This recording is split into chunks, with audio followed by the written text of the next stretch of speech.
జపాన్ని ఉదయించే దేశం అంటారు. ఎందుకంటే ప్రపంచంలో ప్రతి టెక్నాలజీని మొదటగా అందిపుచ్చుకునే దేశము.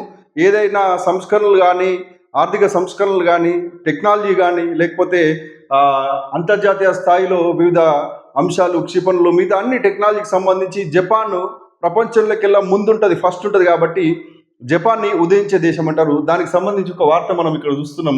మన రేవంత్ రెడ్డి గారి స్టేట్మెంట్: భారత్లో కొత్త రాష్ట్రం మాది.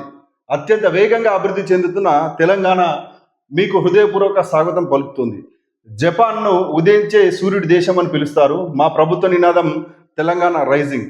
ఈరోజు తెలంగాణ జపాన్లో ఉదయిస్తోంది. తెలంగాణ రైజింగ్ అనే కాన్సెప్ట్ తోటి రేవంత్ రెడ్డి గారు తెలంగాణకు అంతర్జాతీయ స్థాయిలో పెట్టుబడులను ఆకర్షించే లక్ష్యంగా వివిధ దేశాల పర్యటనలు చేయడం జరుగుతుంది.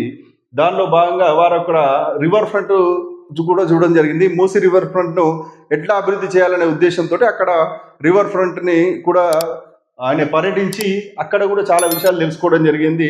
నిజంగా ఈ పెట్టుబడులన్నీ తెలంగాణకు త్వరగా వచ్చి తెలంగాణ ప్రాంతానికి సంబంధించిన పారిశ్రామిక అభివృద్ధి విషయంలో కావచ్చు, ఇక్కడ ఉద్యోగాల కల్పన విషయంలో తెలంగాణ నంబర్ 1గా ఉండాలంటే ఈ పెట్టుబడులు త్వరగా వచ్చేసి మన దగ్గర ఏర్పాటు చేయాలి ప్లాంట్స్ అని చెప్పేసి